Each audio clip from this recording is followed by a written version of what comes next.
2015 World Championship. Thank you, gentlemen. And I want to touch on what Crepo was hitting pretty soon after the game ended there. The first 15 minutes of this game was really close. And I want to point towards the solid macro play of paiN Gaming, because we had some questions about, coming from the international wildcard regions up into this international play, especially playing against a team like the KOO Tigers, and they put up some really solid play there in the early stages of the match. Yeah, they played out the situation after level 1 very well, and some people were down on paiN coming into this. They didn't show the best play in the CB LoL finals, even though they won 3-0.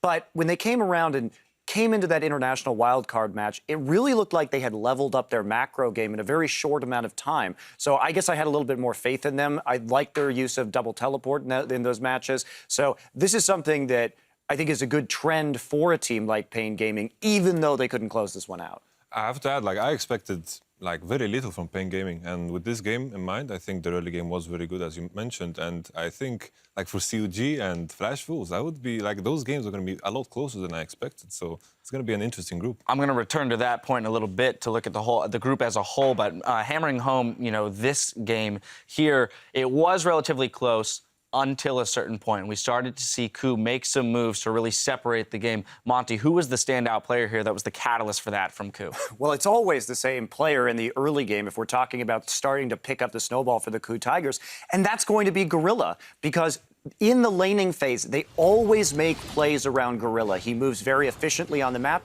and we can take a look at some of this just very, very good Thresh play we're seeing right here, and he is the catalyst that causes this reaction to occur in the KOO Tigers, which then results in a very strong mid and late game. Yeah, just a lot of presence around the map, really, and presence of mind. When they did start in the hole, about 500-600 gold right off that level 1, to really make the plays around the map necessary. And this just play here. A gorgeous arrow, and then setting it up, and they chained the hook into the charm so well. KOO's team fighting is a major strength of theirs. And, really, this is just a classic KOO Tigers game. There's a problem in the early game. Maybe they fall behind a little bit. Then Gorilla starts getting free on the map, starting to make plays. They pick up a few kills, and then it just chains into great team fighting, fantastic vision control, and then fantastic objective control, and then they win decisively from there.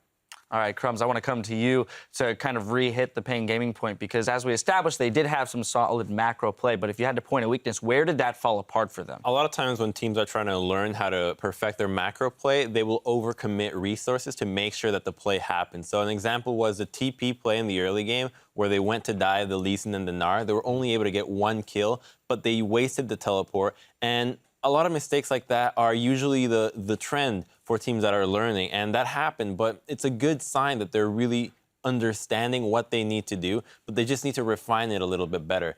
But one thing that we talked about the KOO Tigers that's pretty cool is that they played a very similar style to what KT plays, in which the jungle and the support roam a lot together. The kill participation between Hojin and Gorilla were 100% for the large majority of the game, and that's something that we really see from KT. So I think tomorrow we'll see very similar trends also throughout the tournament of KT style and KOO Tigers just kind of mixing each other, because it's very likely that they were common scrim partners throughout the entirety of the preparation of the tournament. Something I would like to touch on is, once again, the Darius. We've seen Darius a lot today and in this game as well. And this might sound very bold, but I think when it comes to Darius, his strengths are absurd, that's for sure. But his weaknesses are very obvious as well. He's very weak against range. He's very weak against kiting as well. And I think KOO showed it in the draft. It wasn't really necessarily needed because they kind of outplayed paiN. But I think Darius has very obvious weaknesses, and I think that's going to show as we prolong this tournament. Well, in that highlight right there, we saw him exploit it as well with his lack of escape, as Gorilla was able to find early kills to pull them back into it. Though the champion has weaknesses, I think today is not a good showcase of the champion, because no team today that had Darius played to the strengths of the hero. Nobody helped him effectively. Nobody was really doing anything with the champion. You want to pair him with a diving champion that you can just permanently push in the lane and tower dive over and over and over. But then again, it's like Darius, he's been blind picked. That is where I find the dangerous thing. He's been blind picked. He has very obvious weaknesses. It's been exposed with the Gnar, and I think it's going to continue like that. I think Darius is very strong in scenarios where you have to walk into him. but not when you have to kind of engage because he just gets kited. Well, that's why you tower dive, though. You pair him with a tower diver, and that's it. We'll see. Well, as the tournament develops, it'll be interesting to track that as teams either pick him later, earlier, and what and how they use him. Now, what I do want to return to is your point about, CLG and Flash Wolves and how they might stack up. Now that we've seen the 4 teams in this group play, particularly when we take a look at paiN Gaming and we say, well, if they play as they did in the early game there against, CLG and Flash Wolves, who weren't able to do as much in their early game, that could definitely swing those games.